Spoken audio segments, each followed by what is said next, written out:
வணக்கம் நண்பர்களே. டாக்டர் முரளி ஒயிட்டின்ற நம்ம இந்த சேனலில் மீண்டும் உங்களை இந்த வாரம் சந்திக்கிறதுல எனக்கு மட்டற்ற மகிழ்ச்சி. வெல்கம். தொடை இடுக்கில், அதாவது கிராயின் கவட்டையில் சிகப்பான அரிப்பு அதிகமுள்ள சுலபத்தில் போக மாட்டேன் அப்படின்னு அடம்பிடிக்கிற தடிப்பு இருக்குதா அப்படின்னா நீங்கள் ஜாக்கிச், அதாவது தோபிசிச் என்ற தொந்தரவு பிடிச்ச பூஞ்சையினால் பாதிக்கப்படுவராக இருக்கலாம். இது அநேக பெயர்களாக அறியப்படுகிறது. டீனியா க்ரூரிஸ், கவட்டைப்படை, கழிப்பறைப்படை, படர்தாமரை போன்ற பெயர்கள். இந்த பரவலான பூஞ்சை தொற்று ஆயிரக்கணக்கான மக்களை உலகெங்கும் பாதிக்குது. தோராயமாக 70% மக்கள் ஒரு தடவையாவது பாதிச்சிருப்பாங்க என்று கணக்கு ஒன்று இருக்கிறது. கவலைப்பட வேண்டாம். அதை ஒழிப்பதற்கு அதிவேக வழிகளை பற்றி தெரிஞ்சுக்கத்தானே இந்த வீடியோக்குள்ளே வந்திருக்கோம். இந்த வீடியோவில் நாம் அதன் காரணங்கள், அறிகுறிகள், தடுக்கும் வழிகள், போக்கும் வைத்தியம் இதெல்லாம் விவரமாக பார்க்கலாம்.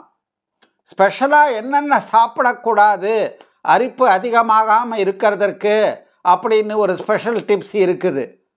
என்னென்ன சாப்பிட்டா ஒத்துக்கொன்றதும் கூடவே இருக்குது. கடைசி வரை பாருங்கள்.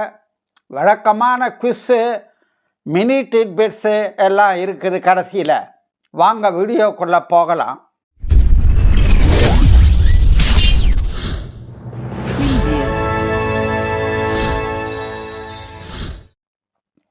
இது ரொம்ப பரவலான காமன் பூஞ்சை தொற்று, ஃபங்கல் இன்ஃபெக்ஷன், தோல் அழற்சி தொற்றுன்னு பெயர்.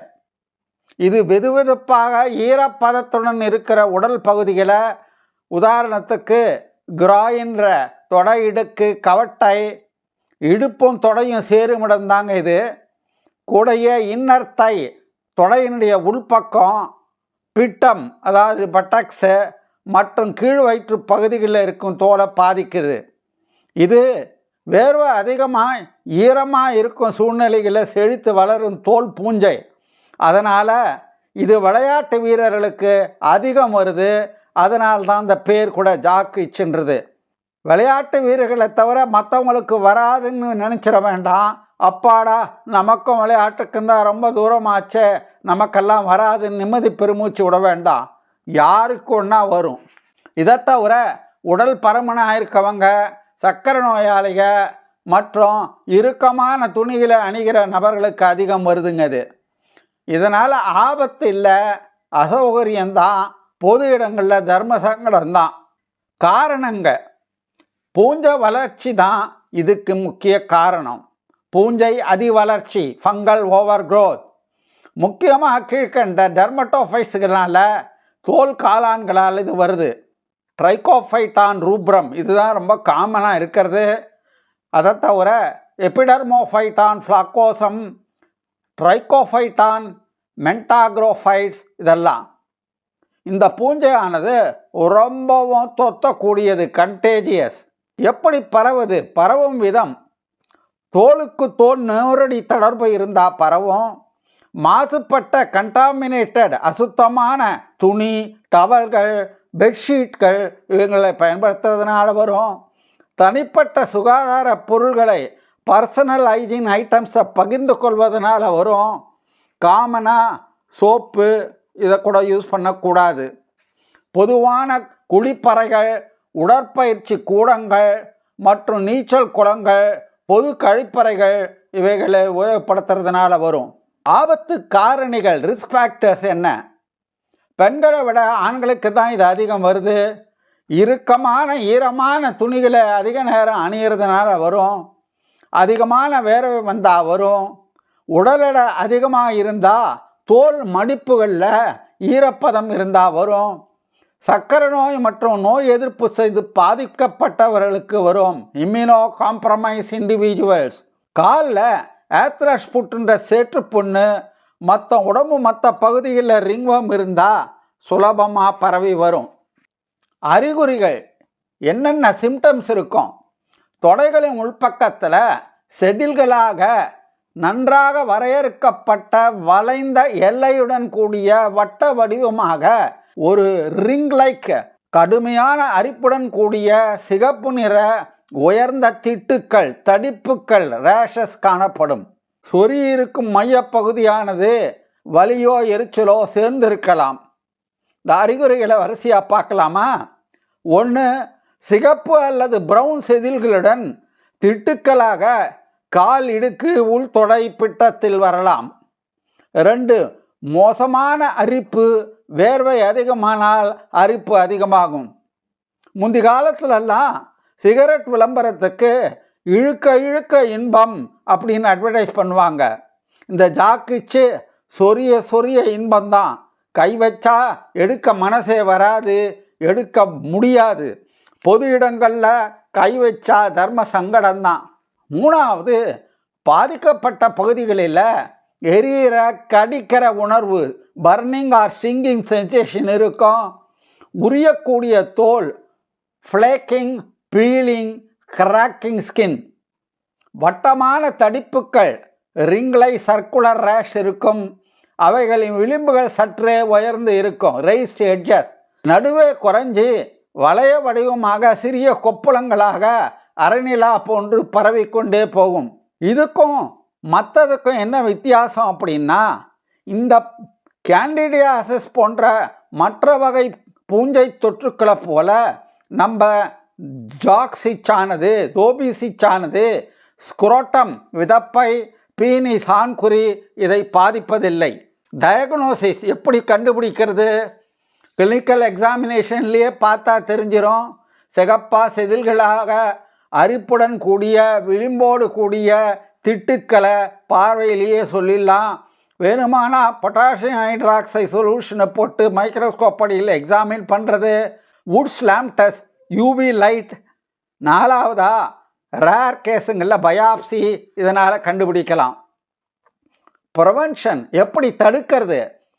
பாதிப்பட்ட பகுதியில் சுத்தமாக வச்சுருக்கணும், உலர்ந்ததாக வச்சுருக்கணும்.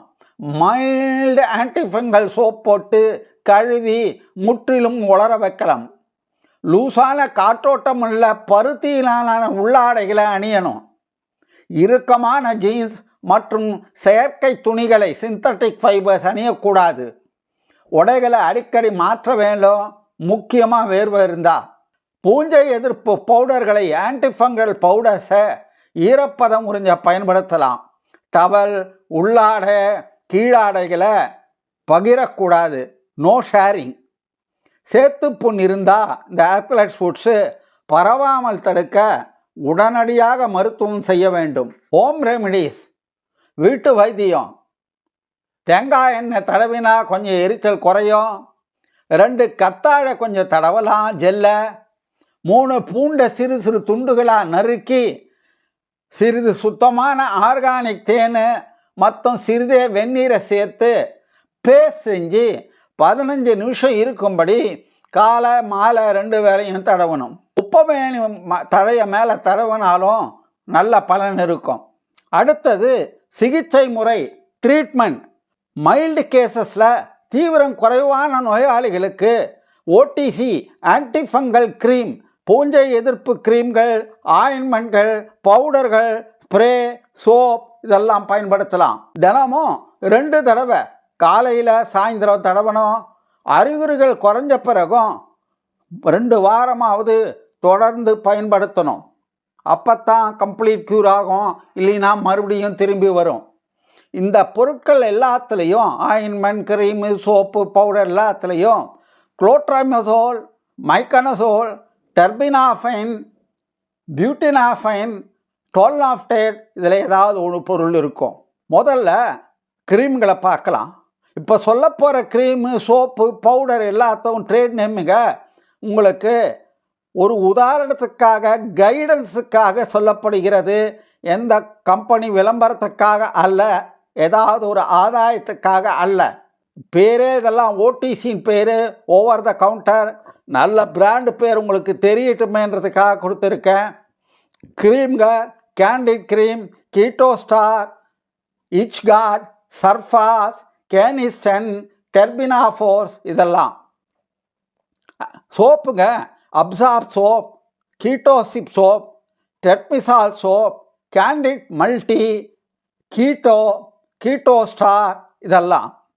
டஸ்டிங் பவுடருங்க Abzorb, Candid, Tetmosol, Canesten, Terbinaforce இதெல்லாம். சிவியர் கேஸுங்களில் தீவிரம் அதிகமாக இருந்தால் வாய் வழியாக சாப்பிட்ற ஓரல் பூஞ்சை எதிர்ப்பு மாத்திரைகள், ப்ரிஸ்கிரிப்ஷன் ஓரல் ஆன்டிஃபங்கல் மெடிகேஷன்ஸ் கொடுக்கப்படும். உதாரணத்துக்கு இட்ரகொனசோல், ஃப்ளூகனசோல் இதெல்லாம். ஸ்டீராய்டங்கிய கிருமிகளை சொந்தமாக பயன்படுத்தக்கூடாது. டாக்டர் பரிந்துரைச்சா மட்டுமே அதை பயன்படுத்தணும். உணவு முறையை பார்க்கலாமா? இப்போது ரொம்ப முக்கியமான பகுதி இது. கண்டிப்பாக தவிர்க்க வேண்டியது கத்திரிக்காய், கருவாடு, எலுமிச்சை, புளி, தக்காளி. கீழ்கண்ட உணவுகளெல்லாம் சேர்க்கலாம், அதிகப்படுத்தாது. பூண்டு, மஞ்சள், இஞ்சி, தேங்காய் எண்ணெய், லீஃபி கிரீன் வெஜிடபிள்ஸ், பூசணி விதை, வால்நட்டு, நிறைய தண்ணீர், ஹெர்பல் டீ இதெல்லாம். டாக்டரை எப்போ பார்க்கணும்? தொடை எடுக்க தாண்டி மற்ற பகுதிக்கெல்லாம் பரவனா, அல்லது சுய மருத்துவம் செஞ்சு கொண்டு அறிகுறிகள் குறையலைனா, அல்லது கொப்பளங்கள், சீழ், அதிக வலி உண்டானா, அல்லது பலவீனமான நோய் எதிர்ப்பு சக்தி இருந்தால், உதாரணத்துக்கு சர்க்கரை நோய், HIV, கேன்சர், கீமோதெரப்பி, இந்த மாதிரி நேரத்தில் டாக்டரை பார்க்கணும். இப்போ குஸ் பகுதிக்கு வந்திருக்கோம். உடலில் எந்த பகுதியில் ஜாக் இச்சானது வரும் வாய்ப்பு ரொம்ப குறைவு? 1 தொடையிடுக்கு, 2 உள்பக்க தொடை, 3 பாதம், 4 பிட்டம். போன வார குவிஸுக்கான விடை ஓட்ஸ். Mini titbits. உங்களுக்கு தெரியுமா, பலவீனமான நோய் எதிர்ப்பு சத்து உள்ளவங்களுக்கு, உதாரணத்துக்கு சர்க்கரை நோய், உடல் பருமன், இந்த டோபிஸ் இச்சானது திரும்ப திரும்ப வருவதற்கு வாய்ப்பு 2-3 மடங்கு அதிகம் உள்ளது. சரியான சுகாதாரம், உடல் எடை பராமரிப்பு இந்த ஆபத்தை கணிசமாக குறைக்கும்.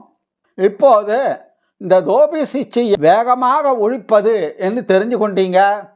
தோலை சுத்தமாக வைக்கிறது, ஈரமில்லாமல் காஞ்சி வச்சிருக்கிறது மட்டும்தான் இந்த பிரச்சனைக்கு சிறந்த தீர்வு. அறிகுறிகள் தொடர்ந்தால் டாக்டரை பார்க்க தயங்கக்கூடாது. இந்த வீடியோவானது மெடிக்கல் எஜுகேஷன் பர்பஸுக்காக தயார் செய்யப்பட்டது. ஒரு ப்ரொஃபஷனல் மெடிக்கல் கவுன்சிலிங்க்கு மாற்று அல்ல. தேவைப்படுவோர் அருகிலுள்ள மருத்துவமனைக்கு சென்று ஆலோசனை பெற்று கொள்ள வேண்டும். இந்த காணொளி உங்களுக்கு பிடித்திருக்கும் என்று நினைக்கிறேன். லைக் பண்ணுங்கள், சப்ஸ்கிரைப் பண்ணுங்கள், பக்கத்தில் இருக்கிற பெல் பட்டனை அழுத்தி ஆலை டிக் பண்ணுங்கள். அப்போ தான் எல்லா நோட்டிஃபிகேஷன் உங்களுக்கு உடனுக்குடனே வந்து சேரும். ஷேர் பண்ணுங்கள். ஒவ்வொரு வாரமும் சனிக்கிழமை சாயந்தரம் 4 மணிக்கு 4 PM நமது வீடியோக்கள் தவறாமல் வெளிவரும். உங்கள் கமெண்ட்ஸை, சஜஷன்ஸை, டவுட்ஸை கமெண்ட் பாக்ஸில் ட்ராப் பண்ணுங்கள். பாய்.